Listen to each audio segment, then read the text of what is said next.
শুভ দুপুর। আমন্ত্রণ ব্যবসা বাণিজ্য আর অর্থনীতির সবশেষ সংবাদ ও বিশ্লেষণ নিয়ে নিউজ 24 এর নিয়মিত আয়োজন নিটোল টাটা বিজনেস আওয়ারে। সাথে আছি বাবু কামরুজ্জামান। রবি থেকে বৃহস্পতিবার দুপুর 1টায় প্রচার হচ্ছে আমাদের এই অনুষ্ঠান। গোটা আয়োজনে দেশ বিদেশের ব্যবসা বাণিজ্যের সবশেষ খবর ছাড়াও থাকছে খবরের বিশ্লেষণ। এছাড়াও শেয়ার বাজার এবং মুদ্রা বাজারের আপডেট সহ জানাবো আন্তর্জাতিক বাণিজ্যের হালচাল। ঢাকা দিল্লি সহযোগিতা জোরদারে 10টি সমঝোতা স্মারক ও নথি সই করেছে বাংলাদেশ ভারত। এর মধ্যে 5টি নতুন সমঝোতা স্মারক সই, তিনটি সমঝোতা স্মারক নবায়ন এবং ভবিষ্যৎ কাজের ক্ষেত্র হিসেবে যৌথ কার্যক্রমের 2টি নথিতে স্বাক্ষর করে উভয় দেশ। নয়াদিল্লির হায়দ্রাবাদ হাউসে প্রধানমন্ত্রী শেখ হাসিনা, ভারতের প্রধানমন্ত্রী নরেন্দ্র মোদীর একান্ত ও দ্বিপাক্ষিক বৈঠক শেষে তাদের উপস্থিতিতে এসব সমঝোতা স্মারক সই হয়। ডিজিটাল অংশীদারিত্ব এবং টেকসই ভবিষ্যতের জন্য সবুজ অংশীদারত্ব বিষয়ক 2টি সমন্বিত রূপকল্পকে সামনে রেখে কাজ করবে ভারত ও বাংলাদেশ। দিল্লি থেকে ভাস্কর সর্দারের প্রতিবেদনে বিস্তারিত। ভারতের সঙ্গে নতুন 5 সমঝোতায় সই করল বাংলাদেশ। নবায়ন হলো আরো 3টি। ভবিষ্যৎ কাজের ক্ষেত্র হিসেবে যৌথ কার্যক্রমের 2টি নথিতে সই করল উভয় দেশ।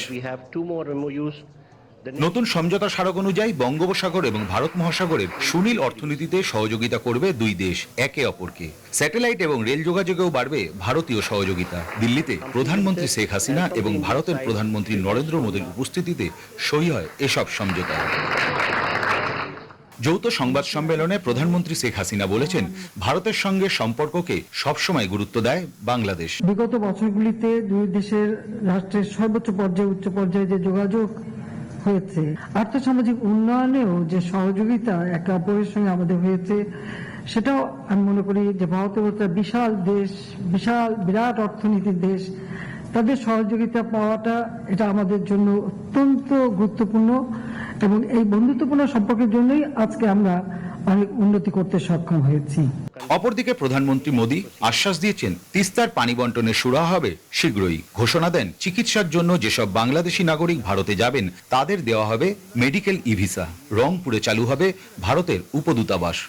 बांग्लादेश के उत्तर पश्चिम क्षेत्र के लोगों की सुविधा के लिए हमने रंगपुर में एक नया असिस्टेंट हाई कमीशन खोलने का निर्णय लिया है। तीस्ता नदी के संरक्षण एवं प्रबंधन पर बातचीत के लिए शीघ्र ही एक टेक्निकल टीम বাংলাদেশ का दौरा करेगी।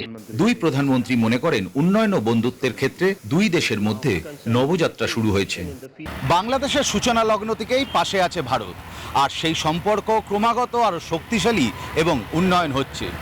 আর সেই পথ ধরেই অচিরেই মিটবে পানি বন্টন সমস্যা।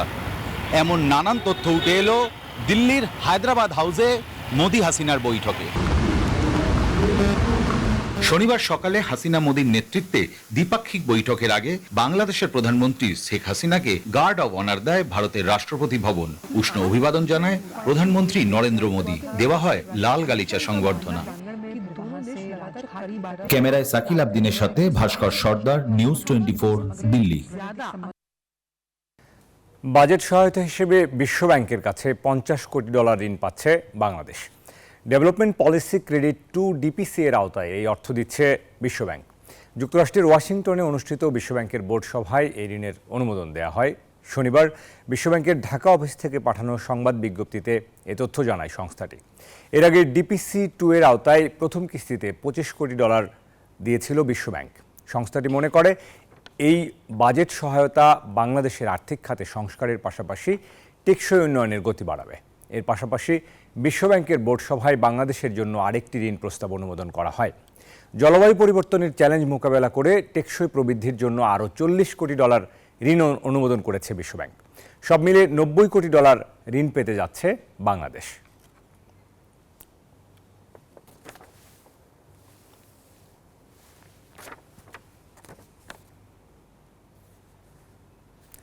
দর্শক, এবারে সংবাদ বিশ্লেষণে ফিরতে চাই। সংবাদ বিশ্লেষণে আজকে আমরা আলোচনা করতে চাই বিশ্বব্যাংকের ঋণ ও বাজেট, এই শিরোনামে আমরা আলোচনা করতে চাই। আমাদের সঙ্গে একজন অতিথি যুক্ত রয়েছেন। আমাদের সঙ্গে রয়েছেন অর্থনীতিবিদ এবং নির্বাহী চেয়ারম্যান রয়েছেন, পলিসি এক্সচেঞ্জের চেয়ারম্যান, থিঙ্ক ট্যাঙ্ক গবেষণা প্রতিষ্ঠান পলিসি এক্সচেঞ্জের চেয়ারম্যান এম মাসরুর রিয়াজ, একই সাথে বিশ্বব্যাংকের সাবেক জ্যেষ্ঠ অর্থনীতিবিদ। আমরা স্বাগত জানাতে চাই মাসরুর রিয়াজকে। নিটোল টাটা বিজনেস আওয়ার্ডে স্বাগত জানাচ্ছি মাসরুর রিয়াজ আপনাকে। আশা করি আমাকে শুনতে পাচ্ছেন। আমরা আজকে মূলত যে আলোচনাটি শুরুতেই করতে চাই, বাজেট অর্থাৎ বিশ্বব্যাংকের ঋণ এবং বাজেট সহায়তার যে সংবাদটি আমরা পড়ছিলাম, দর্শকদেরকে জানাচ্ছিলাম, সেটি ধরেই যদি আপনাকে প্রশ্নটি আসতে চাই। আপনি নিজেও বিশ্বব্যাংকের সাথে কাজ করেছেন অনেকটা সময়। সব মিলিয়ে আমাদের এই যে বাজেট সহায়তা, সেটি আসলে আমাদের এই যে $50 কোটি, সেটি বাজেট বাস্তবায়নের ক্ষেত্রে কতখানি সহায়ক ভূমিকা রাখে? আমরা দেখি যে প্রতি বাজেটে এই ধরনের ঋণ আমাদের থাকে। এর সার্বিক প্রভাব আসলে কি আমাদের এই ঋণের? ধন্যবাদ। একটা গুরুত্বপূর্ণ বিষয়ে আপনি অবতারণা করলেন এই জায়গায় আলোচনাটা।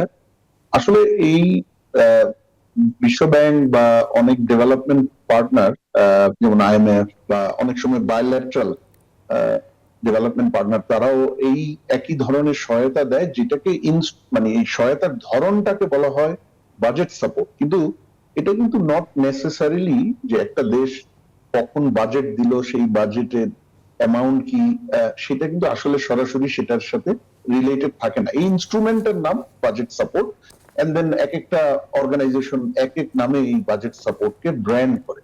যেমন বিশ্ব ব্যাংকের বাজেট সাপোর্ট লোন গুলো, যেগুলা ডেভেলপিং কান্ট্রির জন্য তারা দেয় বা আইডা কান্ট্রির জন্য দেয়, এগুলোকে বলা হয় ডেভেলপমেন্ট পলিসি ক্রেডিট, ডিপিসি। আপনি আপনার ইন্ট্রোডাকশনে বলছিলেন যে আপনার এগুলো যখন IBRD বা মিডল ইনকাম দেশগুলোর জন্য বিশ্ব ব্যাংক এই বাজেট সাপোর্ট দেয়, এগুলোকে বলা হয় DPL, ডেভেলপমেন্ট পলিসি লেন্ডিং। এই বাজেট সাপোর্টটা এটা আসলে সরকারের জন্য একটা থোক বরাদ্দের কাজ করে। সাধারণত আপনারা দেখবেন বিশ্ব ব্যাংক বা সিমিলার ডেভেলপমেন্ট পার্টনার যারা সহায়তা দেয়, বেশিরভাগ সহায়তা আসে প্রজেক্ট স্পেসিফিক, প্রকল্প ভিত্তিক বা প্রকল্প স্পেসিফিক। যেমন একটা প্রকল্পে হয়তো থাকতে পারে একটা রোড বানাবে বা ব্রিজ বা পাওয়ার প্ল্যান্ট বানাবে, অথবা কোন ধরনের প্রাতিষ্ঠানিক স্পেসিফিক প্রাতিষ্ঠানিক সক্ষমতা বাড়াবে স্পেসিফিক।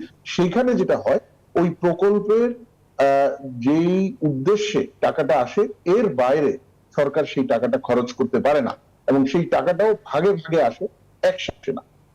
বাজেট সাপোর্ট ইনস্ট্রুমেন্টে যে আসে, এটা আসলে থোক বরাদ্দের মতো, এটা কোনো পার্টিকুলার প্রকল্পের জন্য আসে না। এটা কিছু এগ্রিড পলিসি অ্যাকশন, সাধারণত এখানে পলিসি নীতিগত বা আইনি অ্যাকশন এগ্রিড থাকে।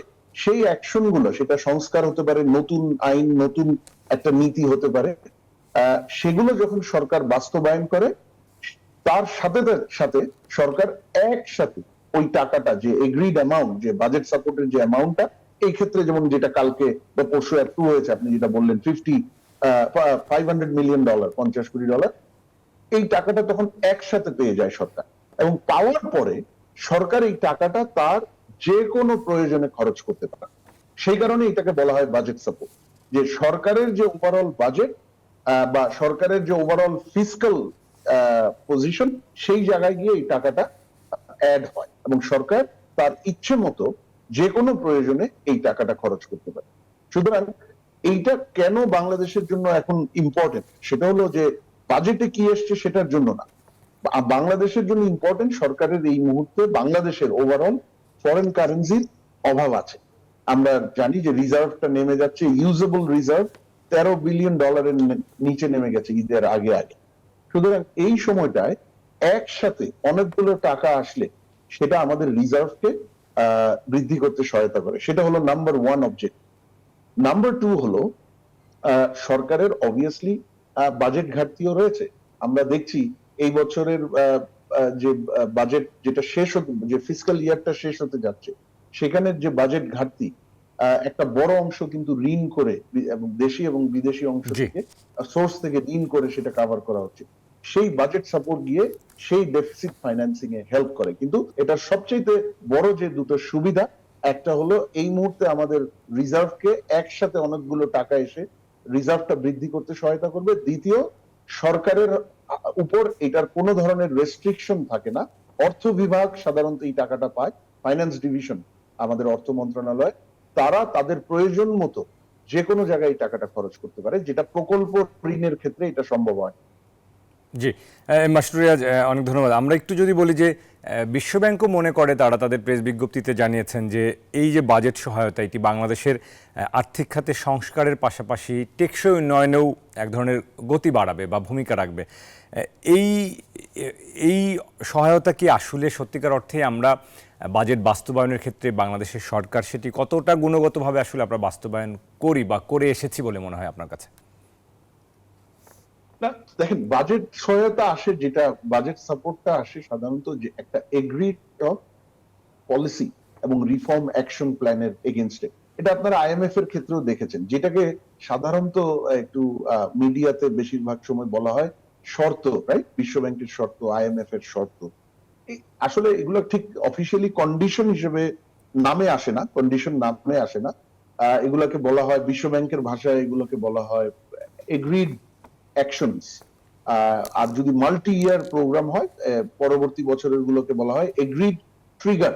হ্যাঁ, তার মানে হচ্ছে এগুলো এই নীতি গত যে অ্যাকশন গুলো এগ্রি করা হয়, নীতি যে বা আইনি সংস্কার গুলো যে এগ্রি করা হয়, এগুলো সরকারকে ইমপ্লিমেন্ট করতে হবে, না করা পর্যন্ত টাকাটা রিলিজ হবে না।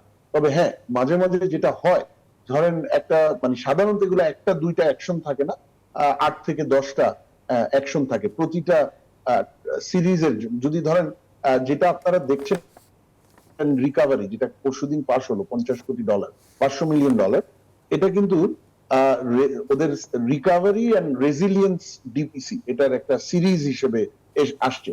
তো সিরিজটা সাধারণত মাল্টি ইয়ার হয়, প্রতি বছরের জন্য সাধারণত কমপক্ষে 7 থেকে 10টা এগ্রিড অ্যাকশন থাকে। সরকার গুলো মাঝে মাঝে কোন ভ্যালিড রিজনে দুই একটা অ্যাকশন তারা কমপ্লিট করতে পারে না, তখন আলোচনার ভিত্তিতে সেটা একটা কনসেনসাসে আসা হয়, কিন্তু বেশিরভাগ অ্যাকশন কিন্তু ইমপ্লিমেন্টেড হতে হয়, না হলে এই বাজেট সাপোর্টের যে এগ্রিড অর্থ সেটা ছাড় করা হয় না। সুতরাং আমরা যদি বলি যে বাজেট সাপোর্টের যে শর্ত বা যে এগ্রিড অ্যাকশন, সেগুলো কি সরকার মানে কমপ্লিট করতে পারে নাকি বা বাস্তবায়ন করতে পারে নাকি, এটা বাস্তবায়ন করতে হয় যে এগ্রিড অ্যাকশন গুলা, সেটা ছাড়া এই অর্থ অন্তত এর বেশিরভাগ যদি ইমপ্লিমেন্ট বা বাস্তবায়ন না হয়, সাধারণত দাতা সংস্থা সেই অর্থটা এগ্রিড বাজেট সাপোর্টের অর্থটা ছাড় করেন। সেই দিক থেকে আমরা বলবো যে এইটা হয়। কিন্তু এই বাজেট সাপোর্ট কিন্তু বিশ্ব ব্যাংকের পক্ষ থেকে আবার নতুন করে বাংলাদেশে শুরু হয়েছে 2019 সালে। প্রায় 11 বছর এই বাজেট সাপোর্ট বিশ্ব ব্যাংক থেকে বাংলাদেশের সাথে, বাংলাদেশেরও হয়তো প্রয়োজন ছিল না, বিশ্ব ব্যাংকও আগ্রহী ছিল না। 2008 সালের পরে, 2008-এ সর্বশেষ যেটা হয়েছিল ওই সময়, তারপর 2019-এর জানুয়ারিতে গিয়ে সেটা কর্মসংস্থানকে কেন্দ্র করে 11 বছরের ব্যবধানে নতুন বাজেট সাপোর্ট এসেছিল। এবং তারপরে এই যে রিকাভারি এবং রেজিলিয়েন্স বাজেট সাপোর্ট, যেটা গত পরশু পাস হলো দ্বিতীয় দফায়, এটার প্রথম দফা এসেছিল কোভিডের একটা সময়, কোভিড থেকে রিকাভারিকে সাপোর্ট করার জন্য। সুতরাং এই যে এখন ধরা যেতে পারে এটা প্রায় তৃতীয় বা চতুর্থ বাজেট সাপোর্ট প্রোগ্রাম 2019 সাল থেকে ধরলে। তো এই জায়গায় আসার আগে যে বাজেট সাপোর্ট গুলো গত 5 বছর বা 5.5 বছরে, সেগুলোতে কিন্তু বেশিরভাগ যে মানে এগ্রিড অ্যাকশন গুলো, পলিসি অ্যাকশন গুলো, রিফর্ম অ্যাকশন গুলো, সেগুলো বাস্তবায়িত হয়েছে বলেই আপনার পরবর্তী ধাপে গেছে। এখন আপনি প্রশ্ন করতে পারেন, যে অ্যাকশন গুলো এখানে এগ্রি করা হয় বা যে রিফর্ম গুলো এখানে এগ্রি করা হয়, সেগুলো কি আমাদের সর্বাধিক প্রয়োজনীয় বা সবচাইতে সাহসী রিফর্ম গুলো এখানে আছে নাকি? কিছু কিছু খুবই ভালো, কিন্তু সবগুলা যে সবসময় সবচাইতে প্রয়োজনীয় বা সাহসী রিফর্ম গুলো আসে, নট নেসেসারিলি। কারণ দিন শেষে সরকারকে এগ্রি করতে হয়, মানে বিশ্বব্যাংক তাদের টিম এবং সরকার একসাথে বসে এই লিস্টটা তৈরি করে। সেখানে সরকার যদি এগ্রি না করে, যদি সেটা আসলে খুব প্রয়োজনীয় হয়, সেটা কিন্তু আলটিমেটলি এটার ভিতর আসে না, মানে এগ্রিড লিস্টে আসে না। সুতরাং অনেক রিফর্ম হয়েছে, অনেক পলিসি অ্যাকশন হয়েছে বলেই গত 5 বছরে 3টা বাজেট সাপোর্ট বিশ্ব ব্যাংকের তরফে, এখানে আরেকটা এসছে। কিন্তু হয়তো এর বাইরেও আরো অনেক রিফর্ম এজেন্ডা ছিল যেগুলো আসা উচিত, কিন্তু একটা বাজেট সাপোর্টের সবগুলো রিফর্ম এজেন্ডা চলে আসবে এটা আশা করার কোনো কারণ নেই।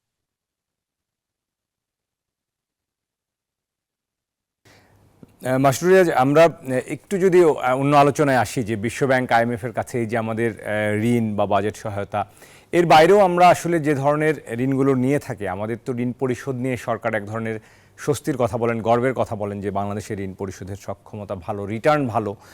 সেই জায়গা থেকে আমরা আসলে এবারও বাজেটে আমাদের যে ধরনের বাজেট ঘাটতি বা ঋণের লক্ষ্যমাত্রা, ব্যাংক ব্যবস্থা থেকে বৈদেশিক ঋণের যে লক্ষ্যমাত্রা, সব মিলিয়ে আমরা এক ধরনের ঋণ নির্ভর উন্নয়নের দিকে এগিয়ে যাচ্ছি কিনা, প্রতি বাজেটে আমরা সেটি লক্ষ্য করছি কিনা, সেটা নিয়ে আসলে আপনার কাছে কি মনে হয় প্রতিক্রিয়া?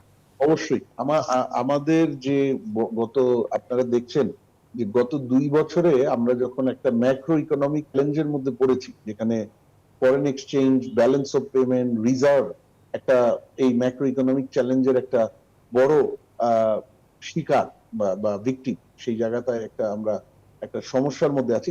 তখন এই আলোচনাটা খুব জোরালো হয়েছে। তার আগে থেকে কিছু কিছু আলোচনাটা হচ্ছিল, এই ম্যাক্রো চ্যালেঞ্জটা শুরু হওয়ার আগে থেকেই। চ্যালেঞ্জটা শুরু হওয়ার পর খুব জোরালো ভাবে যে আলোচনাটা হচ্ছে সেটা হলো আমাদের যে উন্নয়নের ব্যাপক উন্নয়নমূলক কর্মকাণ্ড, সেটা কি সঠিকভাবে সঠিক পরিকল্পনায় বা সবগুলো উন্নয়ন কর্মকাণ্ড এর সবগুলো কি সঠিক পরিকল্পনায় হচ্ছে নাকি, এর সবগুলো প্রয়োজনীয় কিনা। কারণ এই অনেক বহু মাত্রার উন্নয়ন কর্মকাণ্ড গ্রহণ করার মাধ্যমে যেটা হয়েছে, যেহেতু আমাদের রেভিনিউ, আমাদের যে রাজস্ব, সেই জায়গাতে আমাদের একটা বড় দুর্বলতা আছে। রাজস্বর যে পরিমাণ প্রয়োজন সেই পরিমাণই আহরণ করতে পারি না। আমাদের ট্যাক্স জিডিপি রেশিও দেখলেও সেটাই বলে আমাদের সাউথ এশিয়াতে আমরা লোয়েস্ট, আমাদের যে প্রয়োজন তার তুলনায় অনেক কম। সুতরাং আমরা যদি এই অবস্থায় উন্নয়নমূলক কর্মকাণ্ড অপরিকল্পিতভাবে বা বেশ আমি বলবো অ্যাডভেঞ্চার করে আমরা বাড়িয়ে ফেলি, তাহলে সেইটাকে ফাইন্যান্স করার জন্য আমাদের তো আর ঋণ ছাড়া কোনো উপায় নাই। আর ঋণ করতে গেলে আপনি দেশীয় সোর্স থেকে কত আর নিবেন? আমার দেশীয় সোর্সের মূল সোর্সটা তো হচ্ছে ব্যাংকিং সেক্টর। এবারও আপনারা দেখেছেন 2,56,000 কোটি টাকা টোটাল ডেফিসিট, তার মধ্যে 1,37,000 কোটি টাকা ব্যাংক ব্যবস্থা থেকে আসে। তো এখন ব্যাংকের থেকে তো আপনি একটা লেভেলের বেশি, অলরেডি অনেক বেশি নেওয়া হচ্ছে, এর চেয়ে বেশি তো আর নেওয়া সম্ভব না। কারণ তাহলে ব্যাংকের যে মূল কাজ ব্যাংকিং সেক্টরের, যে দেশের অর্থনীতিকে বেসরকারি খাতের অর্থায়নের মাধ্যমে এগিয়ে নিয়ে যাওয়া, ব্যাংক তো তার মূল কাজ করতে পারবে না। সুতরাং বিদেশ থেকে ঋণ নেওয়াটা, এইটার মাত্রাটা আমাদের বোধহয় অনেক বেশি বেড়ে গেছে। এটার একটা প্রমাণ হলো আমাদের $100 বিলিয়ন ছাড়িয়ে গেছে এবার টোটাল লোন। এখানে অ্যাবসলিউট অ্যামাউন্টটা আসলে কত বড়, সেটা কতটুকু দিতে পারলাম, তার চেয়েও আমার মনে হয় গুরুত্বপূর্ণ একটা অবজারভেশন হচ্ছে এই অ্যামাউন্টটা প্রায় ডাবল হয়েছে গত 5 থেকে 6 বছরের, 5 থেকে 7 বছরের। সুতরাং খুব অল্প সময়ের মধ্যে আমরা মানে ঋণ নেওয়ার পরিমাণটা বা মাত্রাটাকে অত্যন্ত বেগবান বা অত্যন্ত বেশি করে ফেলেছি। এই মাত্রায় যদি বাড়তে থাকে তাহলে একটা পর্যায়ে গিয়ে, এখনো হয়তো আমরা ঋণ পরিশোধ করতে পারছি, এটাও কিন্তু বাড়ছে। এটা বাই দ্য ওয়ে, এটা গত উইদিন লাস্ট 3 থেকে 4 বছরের মধ্যে ঋণ পরিশোধের যে বাৎসরিক অব্লিগেশন, সেটাও ডাবল হয়ে গেছে। $1.5 বিলিয়ন থেকে বছরে, এই বছরে এসে 3-3.5 বিলিয়ন ডলারের কাছাকাছি চলে গেছে। তার মানে বৈদেশিক ঋণ পরিশোধের যে অব্লিগেশন, সেটাও আমাদের এখন দিয়ে গেছে বছরে উইদিন লেস দেন 5 ইয়ার্স। তো এই মাত্রায়, এই গতিতে ঋণ নেওয়া এবং ঋণ পরিশোধের অব্লিগেশন যদি বাড়তে থাকে, একটা পর্যায়ে গিয়ে তো আমরা সেটাকে আর সাস্টেইন করতে পারবো না, বা সাস্টেইন করতে হলে আমাদের অন্যদিকে অনেক বেশি ছাড় দিতে হবে। অলরেডি এই বছর যে অব্লিগেশন আমাদের ঋণ পরিশোধের অব্লিগেশন আছে, তার প্রায় পুরোটাই কিন্তু নতুন ঋণ করে সেই ঋণ পরিশোধ করতে হবে। তার মানে আমরা অলরেডি এমন একটা ফেজে চলে গেছি যে আমার ঋণ প্রথমে হচ্ছে আমার উন্নয়ন প্রকল্প প্রায় পুরোটাই ঋণ করে ফাইন্যান্স করতে হচ্ছে। দ্বিতীয়ত হচ্ছে যে বৈদেশিক ঋণ আমাকে পরিশোধ করতে হচ্ছে, তার প্রায় পুরোটাই আমাকে আবার নতুন ঋণের মাধ্যমে ম্যানেজ করতে হচ্ছে। তাহলে এই অবস্থায় তো বেশি দিন আমরা যদি চলি, তাহলে আমাদের যে ফাইন্যান্সিয়াল বেসিক ডিসিপ্লিন, আমাদের ফিসকাল যে বেসিক ডিসিপ্লিন, সেটা ভেঙে পড়বে। আমাদের কিন্তু গত 5 দশকে ছিল আমাদের ফিসকাল ডিসিপ্লিনটা বেশ শক্ত, যদি আমাদের রাজস্ব আহরণটা কম, কিন্তু তারপরেও আমরা যতটুক রাজস্ব আহরণ করা সম্ভব, যতটুক আমাদের পক্ষে ফিজিবলি ঋণ পরিশোধ করা সম্ভব, ঠিক ততটুকুই আমরা ঋণ করে ডেফিসিট কম রেখে আমরা উন্নয়নের দিকে এগিয়েছি। কিন্তু রিসেন্ট ইয়ার গুলায় এই উন্নয়ন প্রকল্প নেওয়ার মাত্রা এত বেড়ে গেছে, এবং এখানে দুইটা জিনিস হচ্ছে, অনেক জায়গায় অপ্রয়োজনীয় প্রকল্প দেখা যাচ্ছে, অনেক জায়গায় যে প্রকল্প প্রয়োজন সেগুলোকে অনেক বেশি মূল্যে সেই প্রকল্পগুলো নেওয়া হচ্ছে, সেই টেন্ডেন্সিটা আমরা দেখছি।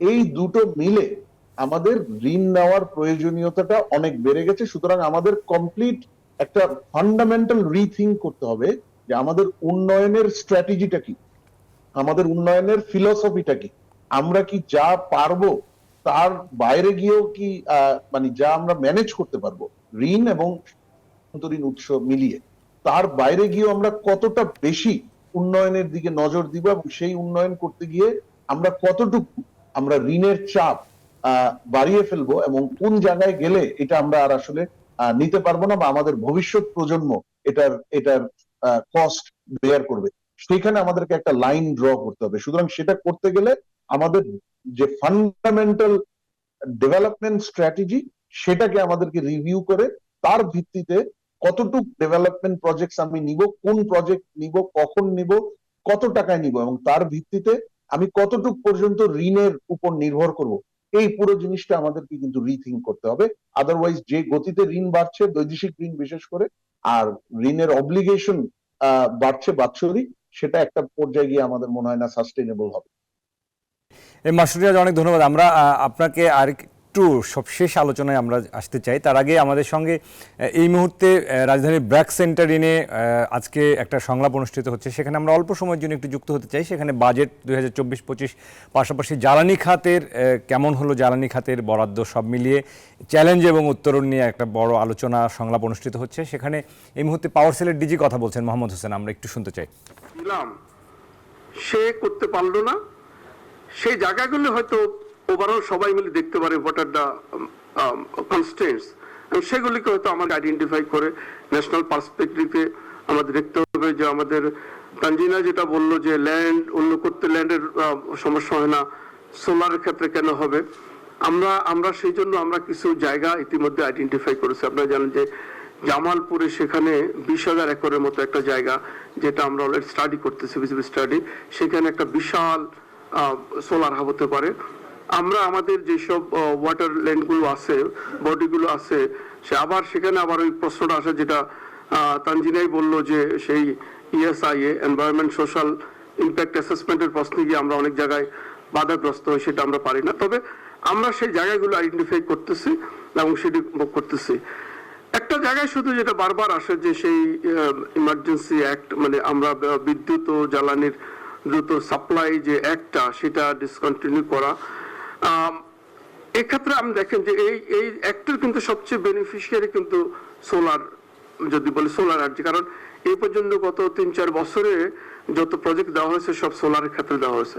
এখন একটা প্রশ্ন যেটা আসলো যে এতে আমরা বেশি দামে দিচ্ছি, আমার নিজেকে আমি নিজে প্রশ্ন করি, আচ্ছা আমরা যদি বেশি দামে দেই তারপরেও কেন তারা করে না, করতে পারছে না, তো বরং এটা নিয়ে এসে ঘুরছে বছরের পর বছর। এই জিনিসগুলো আসলে যত যেভাবে আমরা ঢালাও ভাবে বলি, আমার মনে এগুলো কিন্তু দেখার বিষয় আছে। ডিপিটিভি লসকে আসলে এই ফুয়েল প্রাইসের hike due to the foreign currency, এটাকে না করলে কমানো খুব কঠিন হবে। কারণ সেই গ্রুপে এক কথা আসলো যে ক্যাপাসিটি চার্জ ভার্সাস যে আমাদের নো ইলেকট্রিক অপারেশন বা মেনটেন্যান্স। কারণ ভাই একজন যদি আপনার 10 টাকা ইনভেস্ট করে, সে তো আপনার 10 টাকা রিটার্ন করে তারপরে না তো লাভ আনতে চাই। বা আপনি বললেন যে ভাই তোমার ইনভেস্টমেন্টের দিকে আমার দরকার নাই, তাকানোর দরকার নাই, আমি বিদ্যুৎ কিনবো ওই 5 টাকা দিয়ে, এটা হবে? আপনাকে তো তাকে সে এটা দিস ইজ দ্য রিয়ালিটি। মানে সংসদ পাশে ব্যবসায়ী মানুষ, ব্যবসা ছাড়া কি কেউ। দর্শক, আমরা শুনছিলাম পাওয়ার সেল মহাপরিচালক মোহাম্মদ হোসেন কথা বলছিলেন রাজধানীর ব্র্যাক সেন্টারে, আলোচনা করছিলেন জ্বালানি খাতে সার্বিক বিষয় নিয়ে। মাসুদ রিয়াজ, আরও একবার স্বাগত জানাচ্ছি নিটোল টাটা বিজনেস অ্যাওয়ার্ডে। আমরা অনুষ্ঠানের শেষ পর্যায়ে রয়েছে, আপনার কাছে শেষ মন্তব্য নিতে চাইব। সব মিলিয়ে ঋণ এবং বাজেট সহায়তার অনেকগুলো বিষয় নিয়ে আমরা আলোচনা করছিলাম। আমাদের ঋণ নির্ভর উন্নয়ন নিয়ে কথা বলছিলেন, ঋণের যে নির্ভরতা আমাদের বাড়ছে। মোটা দাগে এবারের বাজেট নিয়ে আপনার কাছে একটু প্রতিক্রিয়া জানতে চাইবো, যে শেষ পর্যন্ত যে বাজেটটি দেয়া হলো সেটি আসলে কতটা স্বস্তিদায়ক মনে হয়েছে, এবং কোন বিষয়গুলো আসলে এখনও বাজেটের জন্য বাস্তবায়নের দিক থেকে বড় চ্যালেঞ্জ মনে করছেন এই অর্থ বছরে, আসছে যে অর্থাৎ নতুন অর্থ বছরে? জি, না এই বছরের বাজেট তো ধরেন এমন একটা প্রেক্ষিতে এসছে যে যেই প্রেক্ষিতে আমাদের যে ম্যাক্রো ইকোনমিক চ্যালেঞ্জ গুলো প্রায় পরপর তৃতীয় বছরের মতো আহ, এই বাজেট সেই ম্যাক্রো ইকোনমিক চ্যালেঞ্জের মধ্যে মানে প্রেজেন্ট করা হয়েছে। সুতরাং সেই ম্যাক্রো চ্যালেঞ্জ গুলোকে স্টেবিলাইজ করা, কমানো এবং স্টেবিলাইজ করা, সেটাই এই বাজেটের মুখ্য উদ্দেশ্য হওয়া উচিত ছিল বলে আমরা মনে করি। তো সেই জায়গাটায় বাজেট কিছু জায়গায় ফোকাস করেছে, কিন্তু আবার অনেক জায়গায় করেনি। তো আমি বলবো যে ম্যাক্রো চ্যালেঞ্জের মধ্যে বাজেট যেই জায়গাটা নিয়ে সবচেয়ে বেশি কথা বলেছে সেটা হলো ইনফ্লেশন। তো কথা বলেছে, এটা একটা ভালো দিক, কারণ বাজেটের মাধ্যমে মানুষ এক্সপেক্ট করে যে সরকারের ইন্টেন্ট, পলিসি ইন্টেন্ট, সেটা সিগন্যাল উঠে আসুক। তো সেই দিকটা যদি দেখি, ইনফ্লেশনের ব্যাপারে, ইনফ্লেশন কমানোর ব্যাপারে প্রচুর মানে অ্যাক্টিভ স্টেটমেন্ট আছে বাজেটের মধ্যে। আর ইন টার্মস অফ ইনস্ট্রুমেন্ট, বাজেটের মধ্যে মেজার্স যদি দেখি, তাহলে ইনফ্লেশন ম্যানেজ করার ব্যাপারে যেটা একটা সহায়ক উদ্যোগ যেটা আমরা দেখি, যে বাজেট ইনক্রিজ করার সাইজটা, যে ইনক্রিজ প্রপোজ করা হয়েছে সেটার সাইজটা আগের বছরের ইনক্রিজ গুলোর তুলনায় কম। নর্মালি 10, 11, 12% ইনক্রিজ হয় আগের বছরের তুলনায়, এবার 5%-এর নিচে ইনক্রিজ হয়েছে। এবং সেই একই কারণে ডেভেলপমেন্ট এক্সপেন্ডিচার, যেটা আগের বছরগুলোর তুলনায় অনেক বেশি থাকে, এবার লেস দেন 1% ইনক্রিজ আছে ডেভেলপমেন্ট এক্সপেন্ডিচার। তো এটা আমি মনে করি কন্টেইন করার জন্য আর মনিটরি পলিসির সাথে অ্যালাইনমেন্ট, ফিসকাল পলিসি, সেই দিক থেকে এটা ভালো হয়েছে। তবে এর বাইরে আর খুব বেশি আমরা ইনফ্লেশন ট্যাকেল করার খুব বেশি মেজার্স আর দেখি না। একটা ছোট মেজার্স আছে, কিছু কিছু এসেনশিয়াল প্রোডাক্টের ক্ষেত্রে ডিউটি 2% থেকে 1%-এ নামিয়ে এনেছে, কিন্তু এর চেয়ে আরো অনেক বেশি কিছু করা যেতে পারতো। বিশেষ করে lower middle income, lower middle class, তারাও এবারে তার জন্য আমার মনে হয় যেমন আপনার ট্যাক্স ফ্রি ইনকামের যে সিলিং, সেটা অপরিবর্তিত আছে। এটা আসলে খুব বেশি লো ইনকাম মানুষদের ইনফ্লেশন ম্যানেজমেন্টে হেল্প করবে না। এই ধরনের অনেক মেজার আরো নেওয়া যেতে পারতো, কিন্তু সেখানে মিস করে গেছে। আর এই বাজেট, যেটা একটা জায়গায় বাজেট খুব নিশ্চুপ, সেটা হলো আমাদের আরেকটা ম্যাক্রো ইকোনমিক চ্যালেঞ্জ, যেটা হলো ব্যাংকিং খাতের যে দুরবস্থা, সেটাকে ঠিক করার ব্যাপারে সিগন্যাল এবং মেজার, সেটা দুটার একটাও একেবারেই নেই। জি, মাসুদ রিয়াজ, অসংখ্য ধন্যবাদ জানাই। আপনি একেবারে মোটা দাগে যে চ্যালেঞ্জের কথা বলছিলেন, বিশেষ করে মূল্যস্ফীতি নিয়ন্ত্রণে আমাদের যে ধরনের মেজার নেওয়া যেত সেটি আসলে পর্যাপ্ত নয়, এবং একই সঙ্গে ব্যাংকিং খাত নিয়ে আমাদের একটা দুশ্চিন্তা রয়ে গেছে, এটি নিয়ে এখনও সবাই কথা বলছেন। অসংখ্য ধন্যবাদ জানাই আমাদের আজকের এই আলোচনায় আপনি সময় দিয়েছেন। আবারও নিশ্চয়ই পরবর্তী কোনো অনুষ্ঠানে পাশে পাবো সেই আশা জানিয়ে আজকের মতো বিদায় জানাচ্ছি। আবারও ধন্যবাদ। দর্শক, আমাদের সঙ্গে মাসুদ রিয়াজ যুক্ত ছিলেন, চেয়ারম্যান পলিসি এক্সচেঞ্জ, অর্থনীতিবিদ এবং বিশ্বব্যাংকের সাবেক জ্যেষ্ঠ অর্থনীতিবিদ। কথা বলছিলেন বিশ্বব্যাংকের ঋণ এবং বাজেটের সার্বিক বিষয় নিয়ে। যাচ্ছি অন্যান্য সংবাদে। জাতীয় রাজস্ব বোর্ডের আলোচিত কর্মকর্তা মোহাম্মদ মতিউর রহমানকে বর্তমান দায়িত্ব থেকে সরিয়ে অর্থ মন্ত্রণালয়ের অভ্যন্তরীণ সম্পদ বিভাগে সংযুক্ত করা হয়েছে। রোববার অভ্যন্তরীণ সম্পদ বিভাগ থেকে জারি করা এক প্রজ্ঞাপনে এই তথ্য জানানো হয়।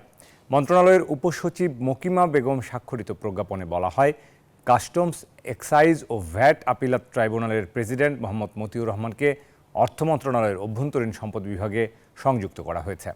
জনস্বার্থে এই আদেশ অবিলম্বে কার্যকর করা হবে বলেও জানানো হয়।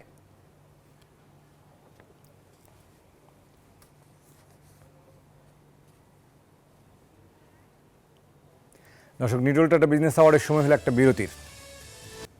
দর্শক, বিরতির বরাবর স্বাগত নিটল টাটা বিজনেস আওয়ারে। সাথে আছি বাবু কামরুজ্জামান। এবারে শেয়ার বাজারের খবর।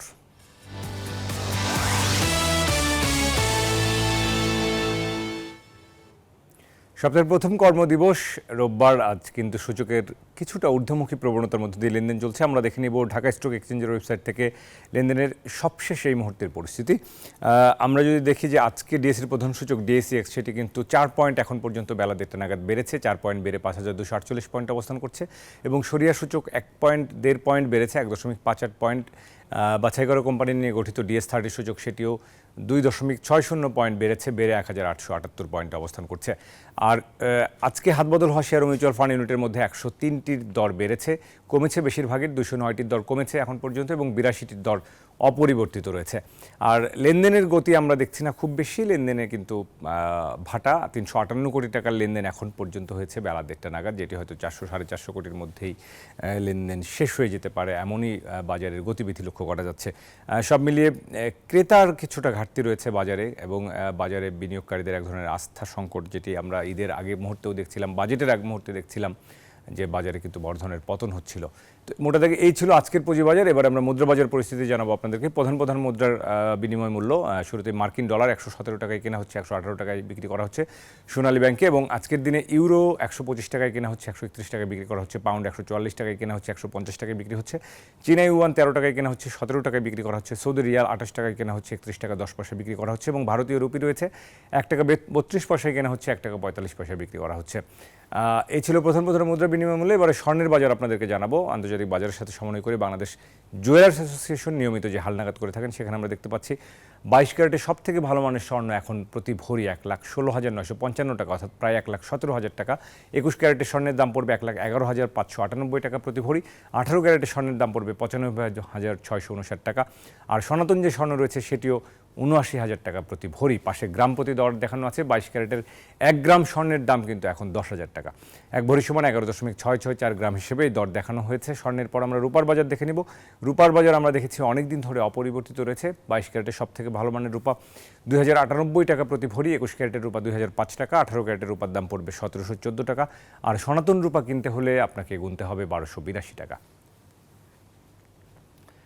দর্শক, এই ছিল আমাদের কাছে স্বর্ণ, মুদ্রা এবং রূপার বাজারের আপডেট, সবশেষ দরদাম।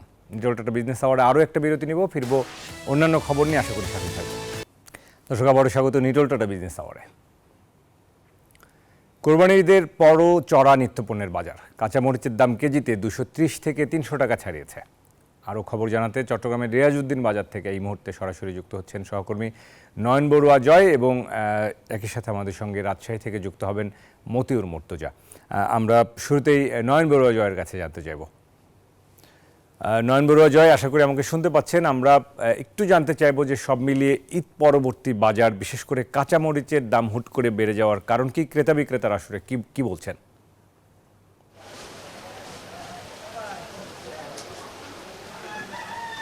ধন্যবাদ বাবু কামরুজ্জামান আপনাকে। কাঁচামরিচ কিন্তু আসলে যে কোরবানি ঈদে সবচেয়ে বেশি প্রয়োজন হয়, ঠিক ওই সময়টার মধ্যে মরিচের সংকট তেমন ছিল না। আমরা দেখছি যেহেতু যেভাবে চাহিদা সেভাবে এখানে আমদানিও ছিল, যেহেতু ভারত থেকেও কাঁচামরিচ আমদানি করা হয়। দেখতে পাচ্ছেন যে রঙটা আমরা দেখাতে চাচ্ছি, এই রঙের কাঁচামরিচ ভারত থেকে আমদানি করা হয়। তো এখনও আজকে সকালেও কিন্তু আমদানি, কিন্তু কাঁচামরিচের কোনো কমতি আমরা দেখছি না। আবার দেশে উৎপাদিত যে কাঁচামরিচ আমরা একটু দেখাতে চাচ্ছি, এই মরিচটা হলো দেশে উৎপাদিত কাঁচামরিচ। এই মরিচের দামও অনেক বেশি এখনো পর্যন্ত, তবে পাইকারি যারা বিক্রি করছে তারা কিছুটা কম বিক্রি করলেও, তবে খুচরা বাজারে এখনো পর্যন্ত তার কোনো প্রভাব আমরা দেখছি না। এখনো পর্যন্ত বেশি দামে, চড়া দামে তারা বিক্রি করছেন কাঁচামরিচ। সেখানে যারা পাইকারি বাজার আছে, যারা পাইকার আছে তারা বলছেন এটা আমদানির উপরে অনেকটা নির্ভর হয়। সকালে যদি সবচেয়ে বেশি আমদানিকৃত মরিচ আসে তাহলে বাজারে কিছুটা দাম কমে। আবার দেখা যায় যখন একটু সংকট থাকে তখন কিন্তু এই মরিচের দাম অনেক বেড়ে যায়। একই সাথে আমরা দেখছি আলুর দাম, দেশে উৎপাদিত যে আলু 60 টাকা কেজিতে তারা বিক্রি করছেন, যেখানে কিছুদিন আগেও 50 টাকা কেজিতে বিক্রি করা হয়েছে। যেখানে আমাদের দেশের উৎপাদিত আলু বিদেশেও রপ্তানি করা হচ্ছে, সে আলুর দাম হু করে বাড়তে শুরু করেছে। তবে বাজার মনিটরিং নিয়মিত করার দাবি উঠেছে ভোক্তাদের। এই ছিল আমার এখানকার সর্বশেষ। এখন আমরা আমাদের সহকর্মী অপেক্ষা করছেন রাজশাহীতে। আমরা যাব মুর্তজার কাছে যাব, মুর্তজার থেকে আমরা জানবো ডিমের বাজারের এখন বর্তমান অবস্থা কেমন।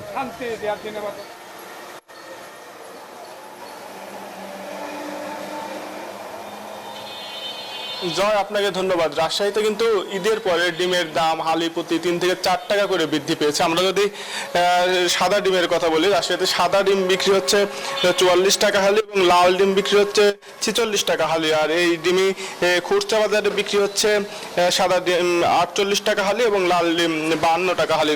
হঠাৎ করে ঈদের পরে কিন্তু ডিমের দাম বৃদ্ধি পায়, ভোক্তারা ভোগান্তিতে পড়েছেন। তারা বলছেন যে হঠাৎ করে ডিমের দাম বৃদ্ধি কোনোভাবে মেনে নেওয়া যায় না। আর আমরা ডিমের আড়তে একজন ডিম ব্যবসায়ী রয়েছেন শামীম সোহাগ, আমরা একটু তার কাছ থেকে শুনে নেব যে ডিমের দাম কেন বাড়ছে। ধন্যবাদ নিউজ 24-কে। আসলে অ্যাকচুয়ালি ডিমের দাম যে বৃদ্ধির কারণ সেটা হচ্ছে ডিম এই যে গরম উত্তাপের কারণে প্রোডাকশন কম হচ্ছে।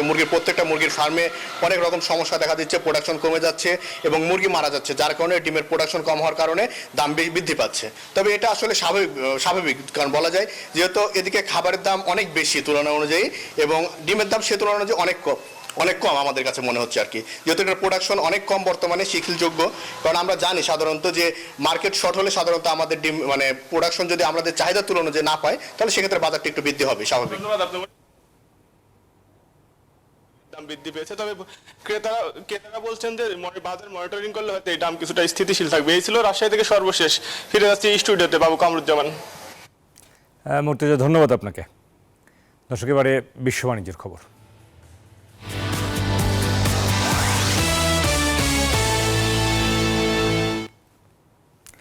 এনভিডিয়ার শেয়ার দর কমে যাওয়ার পর পুনরায় বিশ্বের সবচেয়ে দামি কোম্পানির অবস্থান ফিরে পেল মাইক্রোসফট। শনিবার এই তথ্য জানিয়েছে বিবিসি। গেল মঙ্গলবার এনভিডিয়ার বাজার মূল্য $3.34 ট্রিলিয়ন ছাড়িয়েছিল, কিন্তু 2 দিনের ব্যবধানে মূল্য কমে প্রায় $3.22 ট্রিলিয়ন দাঁড়ায়। বর্তমানে মাইক্রোসফটের বাজার মূল্য $3.3 ট্রিলিয়ন অধিক। এনভিডিয়া, মাইক্রোসফট, অ্যাপল প্রতিটি কোম্পানির মূল্যই $3 ট্রিলিয়ন বেশি। সামনে আরও তীব্র হবে শীর্ষস্থান নিয়ে কোম্পানিগুলোর প্রতিযোগিতা। $4 ট্রিলিয়ন বাজার মূল্যের ঘর টপকে যাওয়াই তাদের পরবর্তী লক্ষ্য।